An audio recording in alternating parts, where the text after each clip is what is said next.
Welcome. I've come today to set the stage for tomorrow's show. Um, it's going to be something that is truly, in my opinion, um, going to be earth shaking for a number of folks out there and going to be freeing and encouraging and edifying those folks who have long ago determined that they needed to remain silent about certain things. This is the time to speak up. This is the time to be honest and forthwith and tell the story of what is going on. And I'm going to begin telling that story tomorrow, and it probably will make me a target, but okay, it needs to be done, and the Lord is bidding me that this is the job that's set before me. So, if I may, I'm going to open with the basis, the crux, the the the foundation of the information that upon which tomorrow's show will be organized. And trust me, I probably could be a 7-hour show, but I don't want to extend it because there's going to be many people who are going to have to find themselves in prayerful self-discussion or discussion with the Lord upon what they hear. So bear with me. I'm going to do somewhat of a teaser here, but I want folks to understand that this subject is so necessary. It is so pivotal. It is so important that it needs to be dealt with. And I'm going to start with my own words, but as you know me, I am a man of research and a man who brings the evidence. And the Lord has shown me the evidence of some things that need to be shared. And to that end, I'd like to begin. I neither resent nor recall being asked to refrain from the truth in order to abstain from arousing the delicate sensibilities of Americans in slumber. From my pondering, I reflect upon a people that boasted not of pride, but of surety in those humble, godly, and good characteristics of honesty, purity, innocence, and hope. Yet through some abstract contortion, we are left outside, wandering in the morass of an emotional instability, when before we were safe and warm inside, safe within the edifice of our own sound moral construction, sitting firmly on the foundation built of pride and honor in actions taken for the continuation of this grand nation. However, we now must be cautious, as men wearing steel-toed boots near doves or elephants around hatchlings, to abrogate our authority to demand historical accountability for fear of disturbing the fragile understanding of those who are supposedly to be the rigid backbone of this nation's future. How soft we've become that we cannot eat the sandwich provided in our lunchbox without someone gently removing the crust in the middle, then feeding it to us with a soft silver spoon. This is not going to continue on this watch. Perhaps you can bribe the next commander, but this one will be handled in soberness, solemnity, and the safe promise of honest contribution. But in the day as men slumber of... let me start that again. This is not going to continue on this watch. Perhaps you can bribe the next commander, but this one will be handled in soberness, solemnity, and the safe promise of honest contribution to our shared defense. Nations do not prosper nor fall in the wee parts of night, but in the day as men slumber or legislators cheat and executives squander or sell opportunity for personal preference. We are about to take a look upon some information that when we review it, we will pause, perhaps slightly tear, or in our frustration be forced to step aside in disbelief. But look upon it we will. For in this study we will see the price of our ill attendance to the helm of the ship which we master.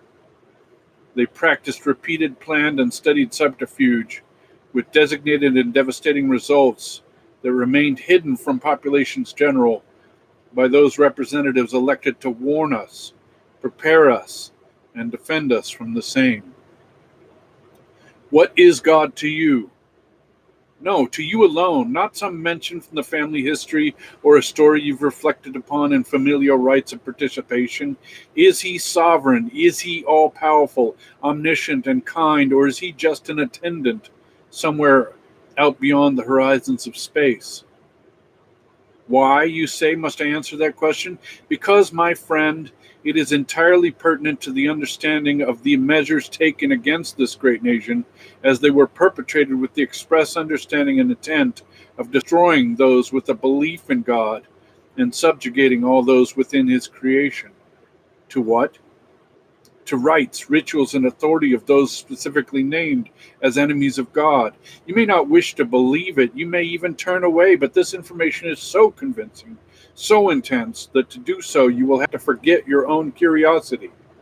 Because its as it pokes up its feline countenance, you will be forced into an arena of understanding that will demand reckoning with the original question: who is God to you? God made creation. Creation went astray. God stepped away from creation in its disobedience, setting up men of honor to carry the day that someday God's plan of redemption would redeem all men to their origin. The wicked prospered in God's position. They had gathered and assessed authority, provision, and power over the creation their enemy had not only imagined but breathed into reality. And even better, they had authority over God's beloved men created in their image, Elohim, to chastise and tempt and torture to the largest extent of liberality to get back at their own Creator for casting them out of paradise and promising them eventual, imminent judgment. Then God's plans occurred, not in a form or fashion expected by anyone, yet a few recognized and were astonished. The angels, amazed, wondered as to the mystery of God's great love for humanity, that he would come and take the punishment deserved at all humanity just to redeem them to his side. However, no one knew that the outcome of this first visitation would be followed by a pause of several thousand years. This pause allowed the enemies of God to take out their furor for having missed the purpose of meaning of the two visits. Having been incapable of inhibiting, polluting, or adopting the bloodline of Christ, they now realized that their only option to escape judgment is to destroy God's beloved, the Jews, as they will be the ones to cry out for his return. Additionally, they would take great pleasure in tempting Christians and men who would be redeemed into stealing from themselves the greatest gift ever given to mankind, their salvation. To complete these tasks, they would make slaves of men, puppets, but willing puppets for the most. Men so pent on ambition, so in love with money, so infested with greed and avarice for power that they would steal, kill, or destroy anyone or anything in the way to get them. This pleased the enemy, for this was shared intent, and thus the plan to slaughter God's chosen was enacted. Cities where they lived were destroyed. They were made captive and driven throughout the lands of all the earth, that they might know no rest and abandon God. Christians were burned, beaten, raped, sold, and murdered, and buried alive, or burned at the stake when they would not turn from the risen Lord. This pleased the fallen. Yet the Christians got stronger, and somehow God was enabling the Jews to escape genocide or be hidden from captivity and destruction. The enemy got clever and chose the modus operandi for the next 2,000 years: infiltrate and destroy or make captive from within their own noble structures. This happened in the early years of the 4th century AD. That's ad domino, after God, for those who have been wed to secular understanding, a result of their insidious and effective operations. What happened next? Well, it had to include the Roman Empire and Jews and Christians. And it had to be something so cleverly designed that it would stop or limit inquiry into its similitude to godly effort.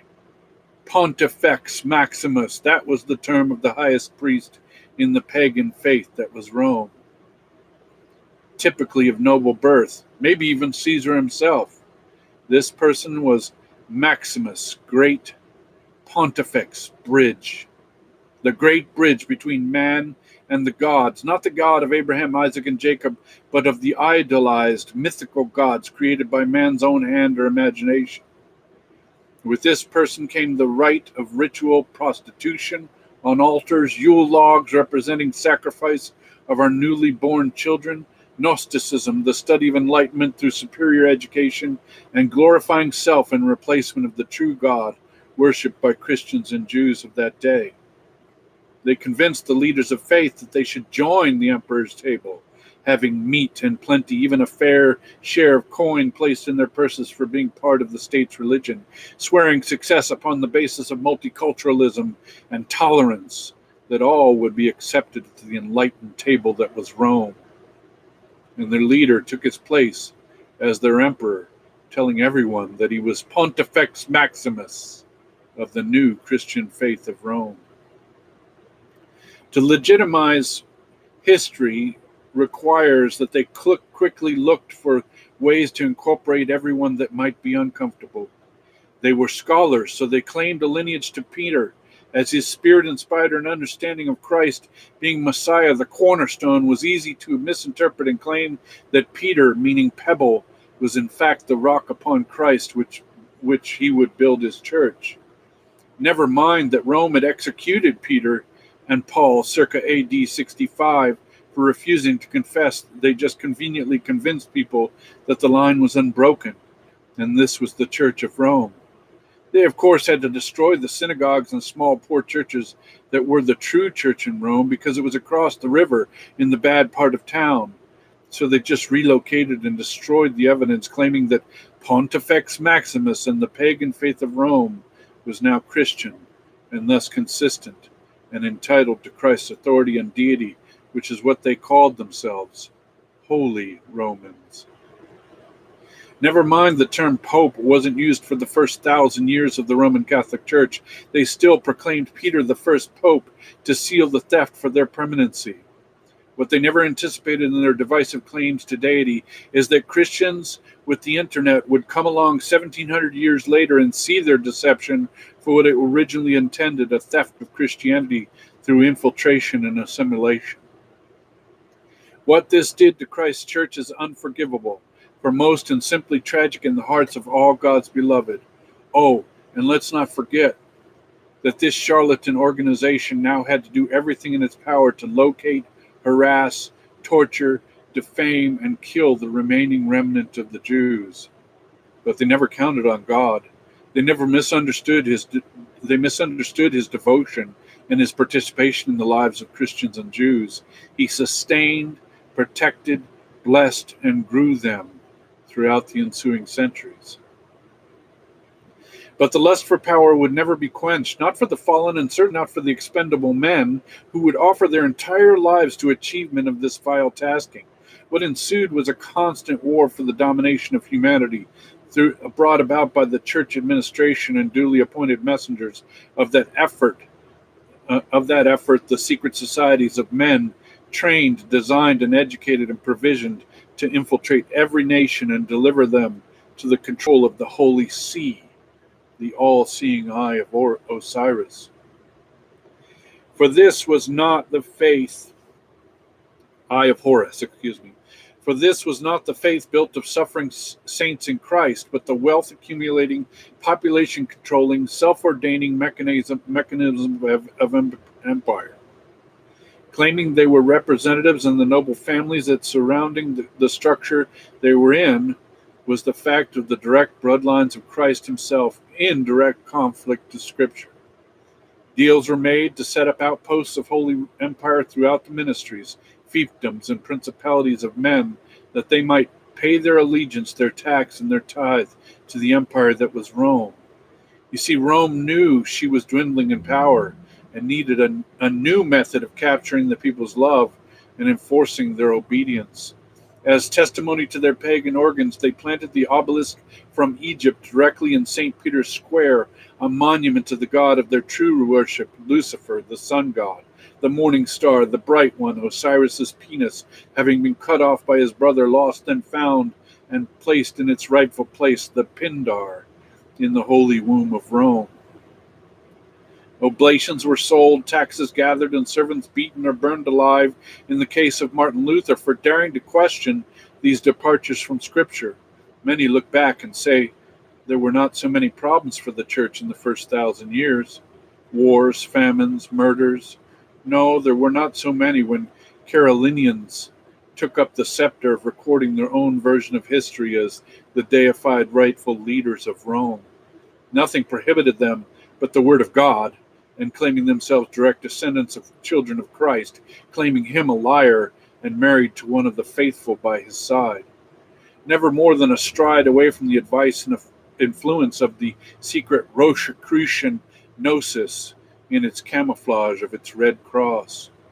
No, they were given great clarity when Charles was proclaimed Holy Roman Emperor by his self-determined divine right to make himself the God King of the Holy Roman Empire.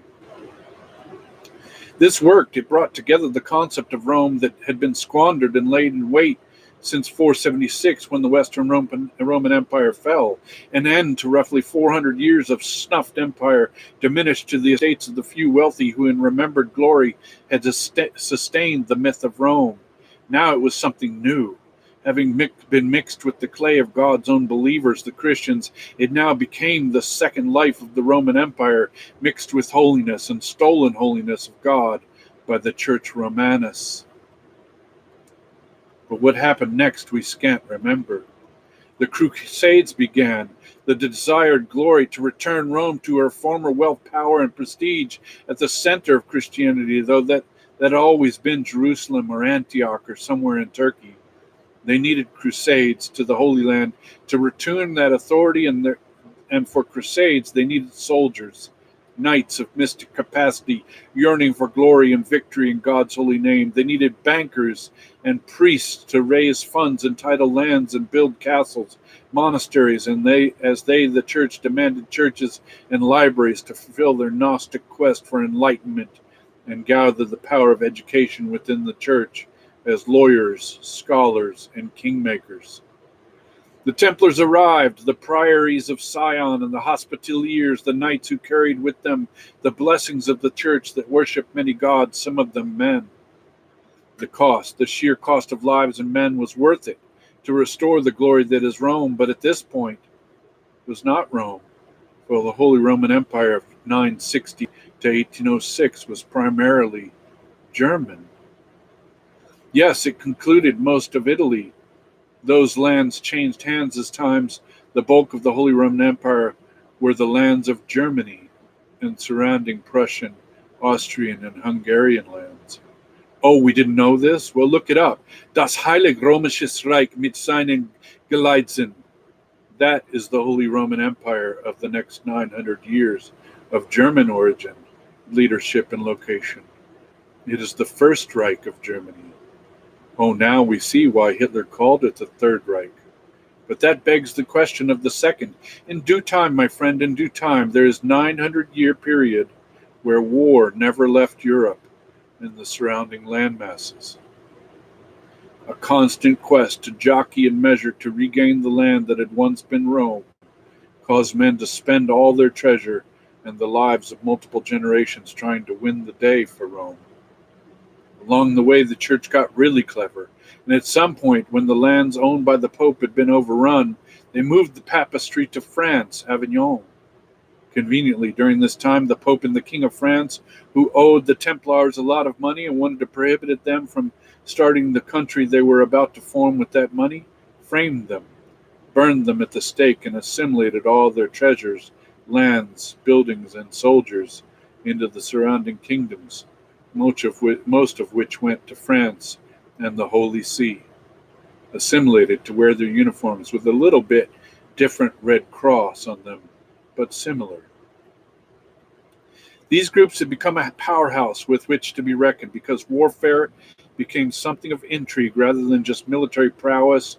Enter the era of the secret society, the assassin, the political operative, double or triple agent willing to do everything to secure the lands for Mother Rome. The map depicting the back and forth of wars taking, retaking, and surrendering lands throughout Europe during this century is a kaleidoscope of constant move and change. Red changes to blue, which changes from red to blue, then to green, in seemingly rapid succession of military moves designed to confound even the most focused viewer. But it all had intent, and then the world changed in roughly 1500 AD. Due to the improvement in medicine and the advent of technology, the printing press, people were able to read the Bible that had until then been verbally delivered by the agents of Rome.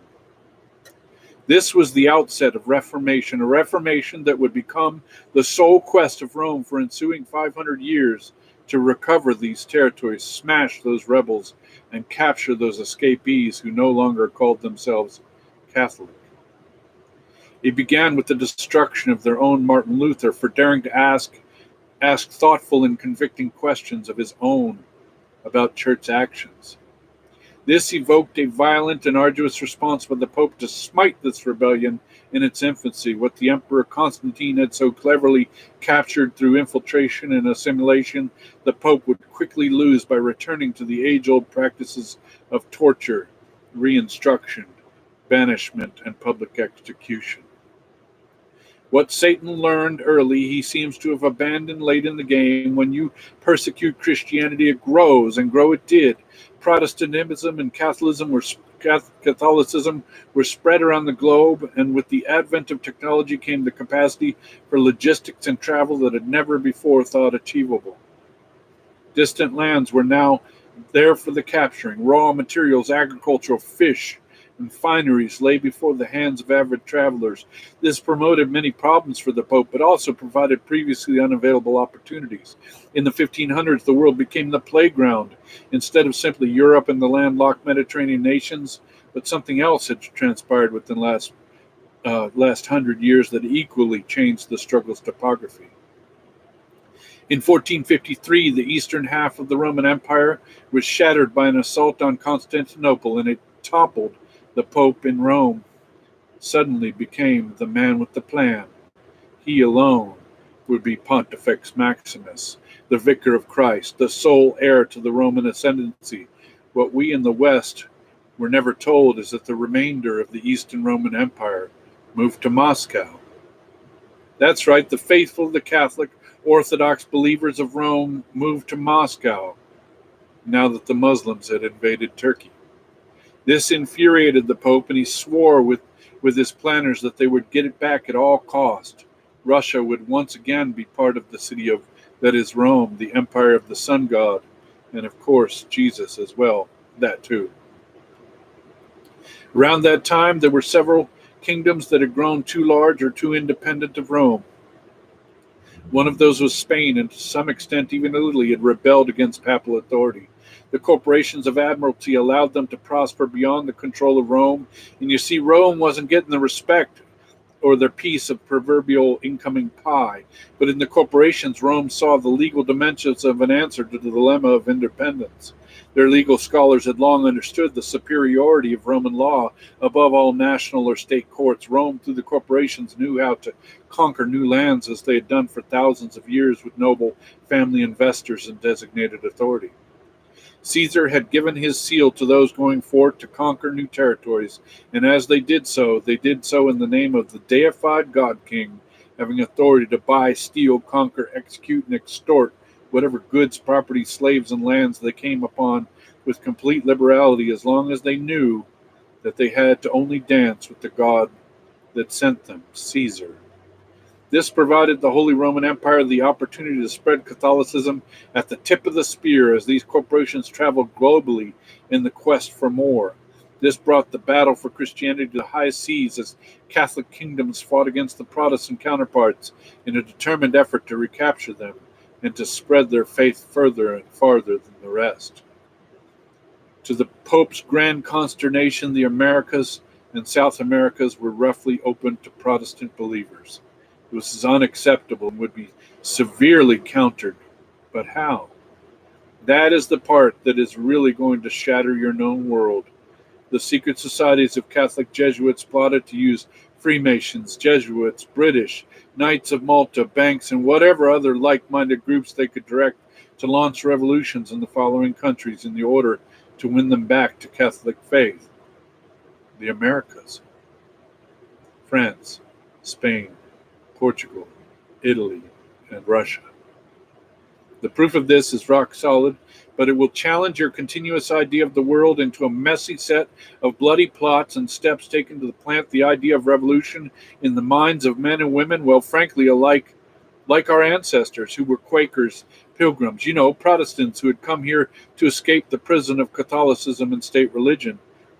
They duped us into becoming a country that they might be able to once again plant Christianity, plant Catholicism in the United States, as those of Protestant faith were misdirected, fighting the King of England, thinking them our greatest foe, while all the time the French Catholics offered assistance, paid for by the Pope, in order that they might recover England's reformed population in the process as well. A masterful, incredibly avaricious and evil plan. Let me get to some of the evidence that, of course, you will require now that you are believing that I've either imbibed all night or smoking something before speaking with you. Let's get to it. So, folks, that is the crux of the show that I'm going to be delivering tomorrow. And the Lord has given me insight into this and given me evidence of these measures. And it's going to, frankly, it's very incendiary.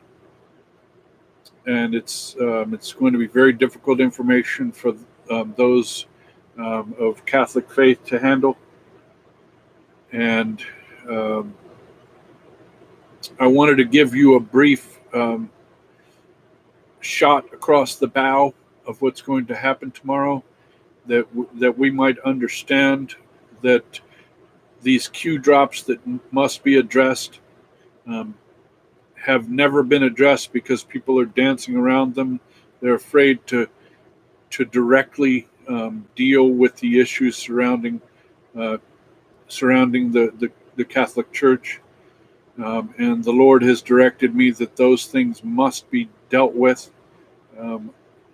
There are many Q drops, and I'm going to drop them for reference for you right now. Let's see, we have, I'll give you a list here. Q drop 299, December 7th, 2017. Q drop 1021, April 4th, 2018.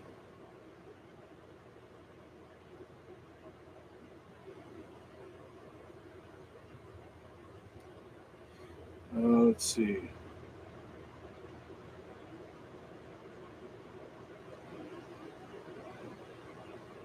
Date of April 3rd, 2018 here. I don't have the Q drop number.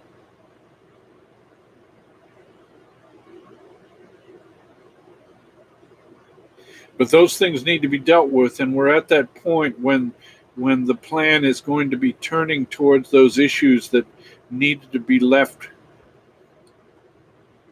in basically in the background for a time until people became aware enough of these secret plans and secret societies and secret groups and secret funding and corporate reliance.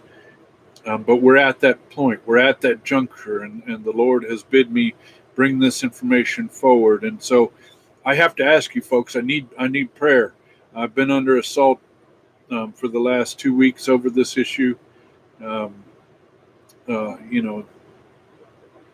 There's definitely a battle going on, and I need your assistance. And I will tell you that tomorrow is going to, even in the slightest measure, even if everybody were to accept what I were going to say, it's going to be a day of great sorrow and great concern, and the need for prayer is prevalent.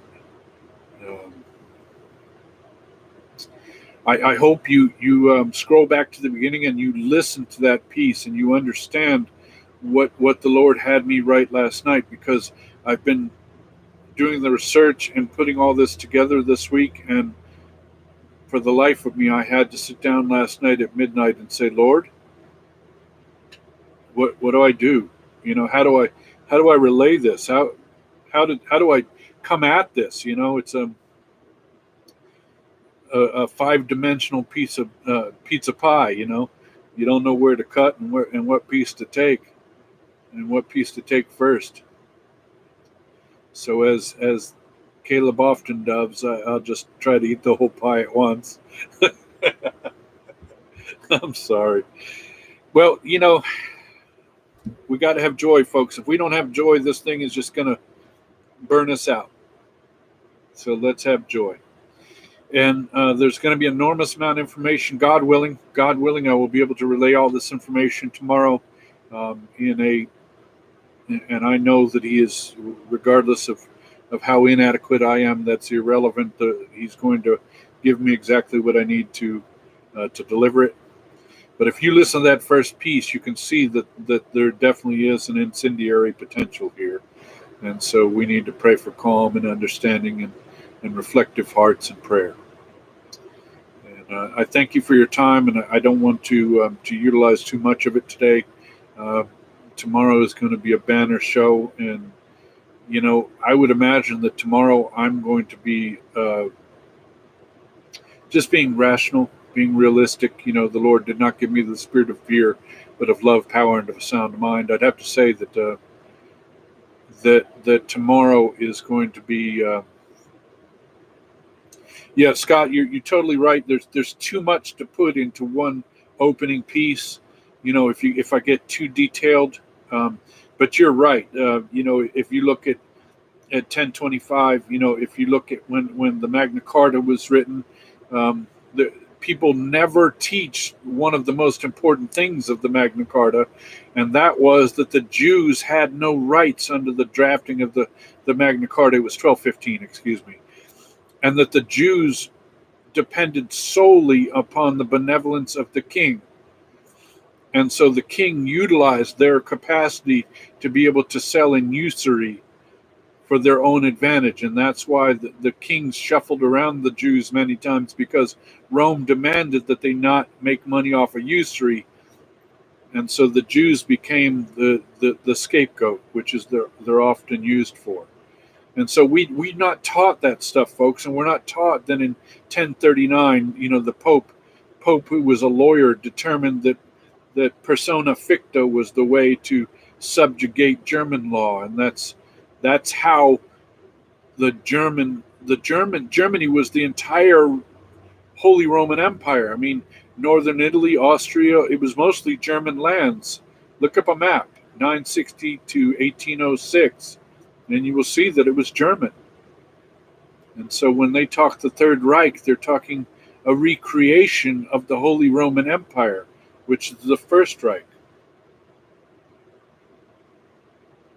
And so that's the map I would show you. If I could show you on YouTube here, I would show you the map of the First Reich.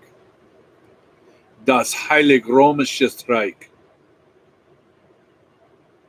With all of the shields of the princes and fiefdoms and dukes. That's what they want, folks. That's what they want. They want the rich families want to be the noble dukes and earls and fiefdoms of the totalitarian empire. And that's what the push to communism is, because in communism they become the only corporation. It pushes out free enterprise. There is no American starting a mom and pop shop. Do you understand now why they've destroyed all the mom and pop shops on Main Street throughout America? Because the government now owns or has joined allegiance with the corporations. That's communism, folks. That's the entryway to totalitarian government, where they become the dukes, earls, and princes, and we become the paupers within their regions, the serfs to serve their will. And the things that I'm going to display tomorrow, some of them are quite exasperating, in fact, infuriating, and in fact, you're probably going to cry, because you're going to see some things that we were taught that were just absolute lies. And things were done in our great name that ought never have been ventured. I love you, folks. Thank you so much for the opportunity to spend some time with you.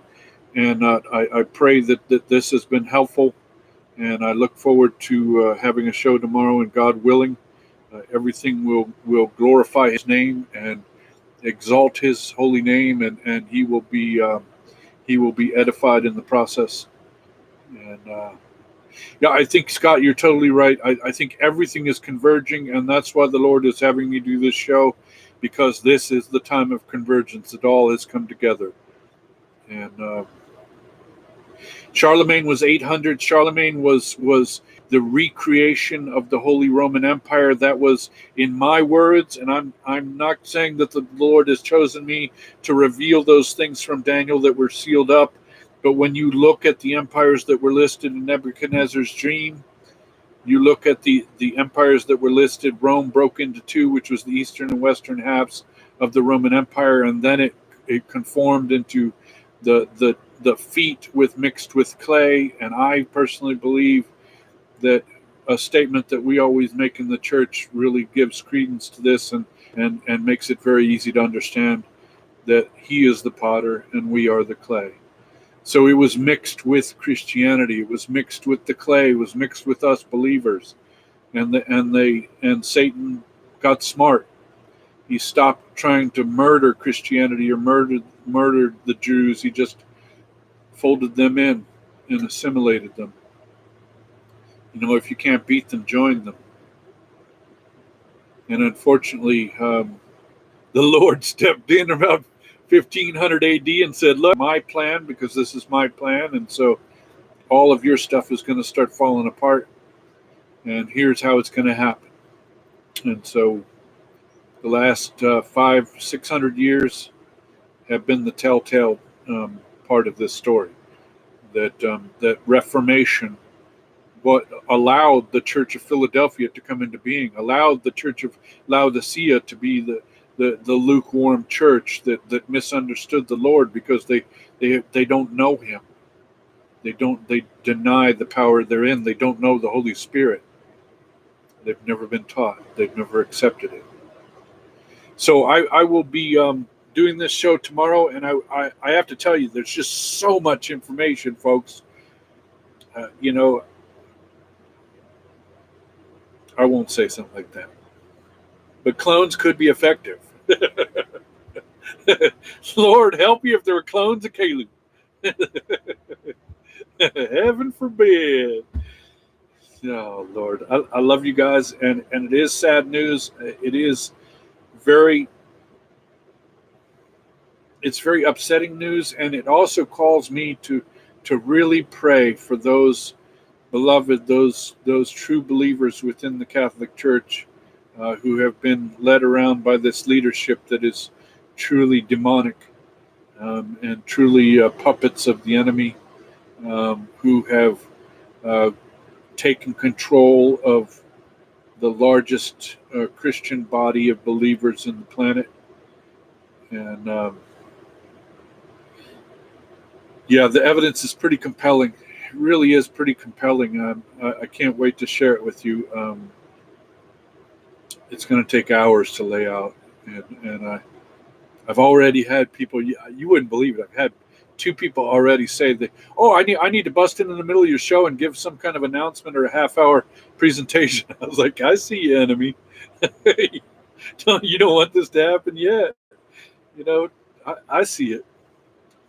Well, I love you, and I thank you for the time, and look forward to visiting with you later. And just be richly blessed. And I pray that this cheesy grin, if anything I can convey to you, is just the love and the joy of living this life, knowing, sure in the knowledge of that day that's coming.